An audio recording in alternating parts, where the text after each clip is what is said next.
கஸ்தூரி, நீ இன்னைக்கு உரையை கேட்டிருப்பீங்க, இந்த ஈவெண்ட்டை பார்த்துருப்பீங்க. விக்னேஷ் சொல்கிறாரு, நீங்கள் பாருங்கள் பொறுமையாக செய்வோம் அப்படின்னு. எங்களோட ட்ராஜெக்டரியில் கட்சியை அமைக்கிறதுக்கு, அதை லான்ச் பண்ணுறதுக்கு ஒவ்வொரு கட்சியும் will take its own time, in its own method. இது உங்களுக்கு கன்வின்சிங்காக இருக்கா? இப்போ அசெம்பிளி எலெக்ஷன்ஸ் தான் இலக்கு அப்படிங்கிறது ஏற்கனவே நம்மளுக்கே தெரியும்.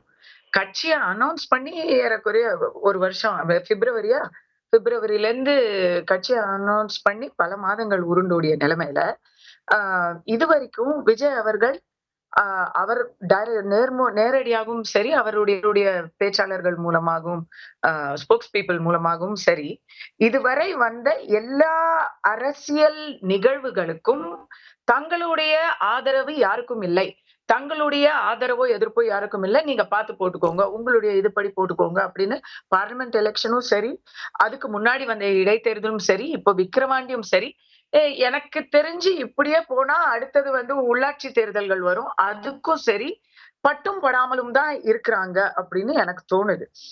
இதை விட அதிகமாக முத்தாய்ப்போடு வந்தவர் தான் கேப்டன் விஜயகாந்த் அவர்கள். ஆனா அவர் எப்பவுமே இப்படி என்னோட ஆதரவு யாருக்குன்னு தெரிவிக்காம அப்படிலாம் இருந்ததே இல்லை. அவர் வரும் பொழுதே அவர் பல வருடங்கள் கலைஞருக்கு ஆதரவாக செயல்பட்டவர், திமுகவுல ஒரு டிஃபாக்டோவாக செயல்பட்டவர், கட்சி ஆரம்பிக்க போறேன்னு சொன்னதுல இருந்து தன்னுடைய கட்சியுடைய நிலைப்பாட ஒவ்வொரு இடத்துலயுமே தெரிவிச்சவர்.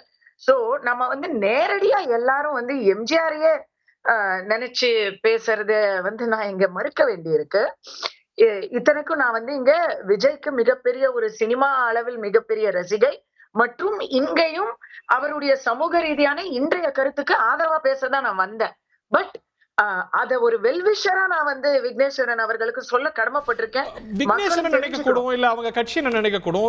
they have to choose their battles wisely. இல்ல விக்ரவாண்டி தேர்தல்ல அவங்களால போட்டியிட முடியாது. உள்ளாட்சி தேர்தலுக்கு முன்னாடி அவங்க கட்டமைப்பு வலுப்படுத்தணும். போட்டியிட வேணாம். பட் ஒவ்வொரு விஷயத்திலுமே எம்ஜிஆர் அவர்கள் மாதிரி அப்படின்னு சொல்றத நான் அந்த இடத்துல ஒரு மிகப்பெரிய வேறுபாட குறிப்பிட்டு காட்ட விரும்புறேன். இத நான் விமர்சனமா வைக்கல, ஒரு அப்சர்வேஷனா வைக்கிறேன். அதை நீங்க புரிஞ்சுக்கணும். எம்ஜிஆர் அவர்கள் அவருடைய அரசியல் பயணம்ங்கிறது மிக மிக நீண்ட பயணம். அவருடைய அரசியல் அனுபவம் ஏறக்குறைய விஜய் அவர்களோட வயதை ஒத்தது. அவர் காங்கிரஸ்ல ஆக்டிவா ஒர்க் பண்ணிருக்காரு, கிரவுண்ட்ல ஃபீல்ட் ஒர்க் பண்ணிருக்காரு. அதுக்கப்புறம் அண்ணாவோட சேர்ந்து திமுகவுக்கு வந்திருக்காரு, கலைஞரோட டிராவல் பண்ணிருக்காரு. அதுக்கப்புறம் தான் அவர் ஒரு இடைத்தேர்தல்ல மட்டும் போட்டியிட்டு அந்த இடைத்தேர்தல்ல ஜெயிச்சு அதுக்கப்புறம் அடுத்த தேர்தல்ல தாங்க அவர் முதலமைச்சர் ஆனாரு. விஜய் அவசரப்படுறாரு நம்ம எப்படி சொல்ல முடியும்? இப்ப அவங்க யாருமே 26ல சிஎம்னு முழக்கத்தெல்லாம் வைக்கல. இன்னும் கூட பாத்தீங்கன்னா அவர் ஒரு டார்கெட் குரூப்பாவே பார்க்கும்போது யங்ஸ்டர்ஸ் வைக்கிறாங்க. சோ ஒரு லாங் டர்ம் ட்ராஜெக்டரியில போறாங்கங்கிற ஒரு இம்ப்ரஷன் வருது. எம்ஜிஆரோட கம்பேரிசன், எம்ஜிஆர் அவர்களோட ஒப்பீடு பண்ணும்போது இதை நம்ம சொல்ல வேண்டியது நம்ம கடமை. நீங்க எம்ஜிஆர் யாருமே எம்ஜிஆர் கிடையாதுங்க, யாருமே இனி தமிழ்நாட்டுல எம்ஜிஆர் கிடையாது. விஜய் அவர்களுக்குன்னு ஒரு தனித்துவம் இருக்கு. அவரே இன்னைக்கு ஸ்பீச்ல சொல்லியிருக்காரு, உங்களுடைய அடையாளத்தை எந்த நேரத்திலும் விட்டு கொடுக்காதீர்கள் அவரே சொல்லியிருக்காரு. அவருக்கான தனித்துவமான அடையாளத்தை இன்னைக்கு அவர் வெளியிடுவார். போதைப்பொருள் விஷயத்த அவர் சொன்ன போது ஆர்கே அவர்கள் சொல்றாரு திமுகவை விமர்சிச்சுட்டாரு அப்படின்னு.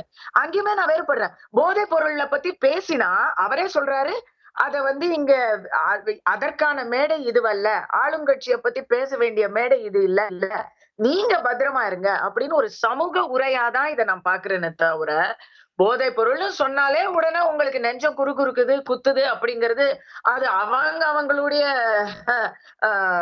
வாக்குமூலம் அப்படின்னு நம்ம எடுத்துக்கலாமே ஒழிய விஜய் அவர்கள் விஜய் சொல்லல, விக்னேஷ் சப்ஸ்டான்ஷியேட் பண்ணி நாங்க அட்டாக் பண்ணோம் அப்படின்னாரு. மோட்டிவேஷனல் ஸ்பீச் தான் கொடுத்திருக்காரு. எனக்கு அது ஏமாற்றம்.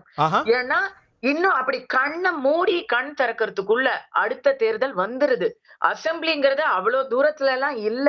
இன்னையில இருந்து ஒர்க் பண்ணி, இன்ஃபேக்ட் இதுக்கு முன்னாடில இருந்தே ஒர்க் பண்ண மத்த கட்சிகள் ஆரம்பிச்சுட்டாங்க.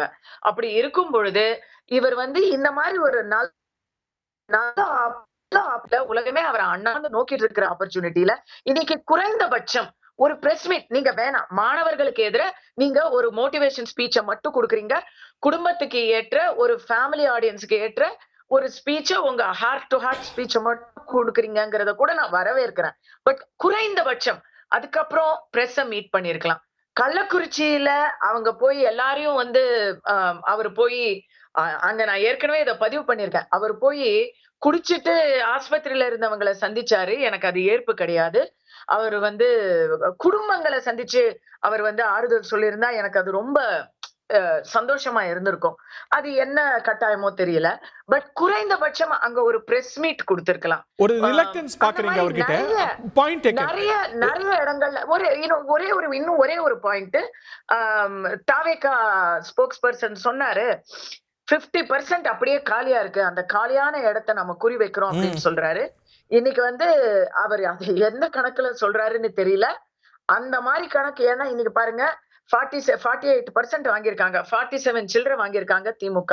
ஒரு ஏகோபித்த 47%க்கே அவங்க ஏகோபித்த வெற்றி கண்டதுக்கு காரணம் அது கூட்டணி பலமும் சேர்ந்து எஸ் ஒத்துக்கிறேன். பட் 9% நாம் தமிழர், 11% பாஜக, 30% அதிமுக அப்படின்னு இருக்கக்கூடிய இடத்துல 50% முழுமையா நீங்க வந்து எடுக்கும் பொழுதுதான் நீங்க சொல்ற அந்த கணக்கெல்லாம் சரி வரும். I don't see that happening right away. So என்ன பொறுத்த வரைக்கும் இனி ஒவ்வொரு இடத்திலையும் விஜய் அவர்கள் அரசியல் பேசணும் அப்படிங்கிறது என் ஆசை. ஓகே திராக்கி நிறைய அட்வைஸ் கொடுத்தாங்க. அவருக்கு ஒரு அட்வைசரி ரோல் வந்து அந்த தாவக்கால போட்டு கொடுப்பாங்கன்னு நான் கருதுறேன்.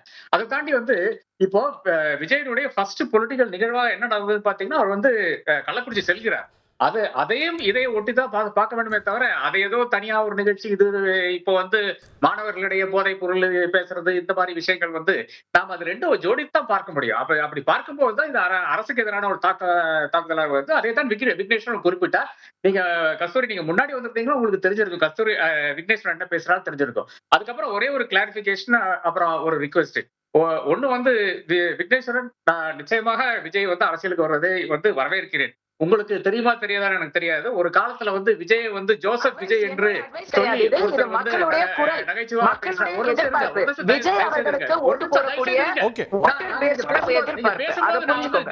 நான் கேட்டுக்கொண்டுதான் இருந்தேன். தயவுசெய்து இருங்க. நான் நீங்க பேசும்போது எல்லாம் நான் கவனிதான் இருந்தேன். அப்போ ஒரே ஒரு விஷயம் விக்னேஸ்வரன், அதாவது விஜய் வந்து ஜோசப் விஜய் சாட்டின போது யாருமே ப்ரொடெக்ஷனுக்கு வரல, யாருமே வந்து அவரை சப்போர்ட் பண்ண வரல. நான் தான் முதல் முறையாக ஹெச் ராஜா என்பவர் ஹரிஹர சர்மா ராஜா என்று ஆரம்பிச்சு அதை வந்து பல டிவியிலையும் அதே மாதிரி என்னுடைய ட்விட்டர்லயும் பதிவு செய்து நான் வந்து அதற்கு ஒரு எதிர்வினையாற்றினேன். ஜோசப் விஜய் என்றால் நீங்க இவர் ஜோசப் விஜய் என்றால் நீங்க வந்து வட இந்தியாவிலிருந்து வந்த நபர்கள் தானே என்ற அந்த கேள்வியை வந்து நான் தான் எழுப்பினேன். அப்ப அந்த அளவுக்கு நான் வந்து விஜய் வந்து சப்போர்ட் பண்ணியிருக்கேன். தயவு செய்து நான் வந்து விஜய்க்கு எதிரான ஒரு நபராக நீங்க சித்தரிக்காதீங்க. அதே நேரத்துல வந்து ஹெச் ராஜா தமிழ்நாட்டை சேர்ந்தவர். செய்திகளை உடனுக்குடன் தெரிந்து கொள்ள உடனே சப்ஸ்கிரைப் பண்ணுங்க.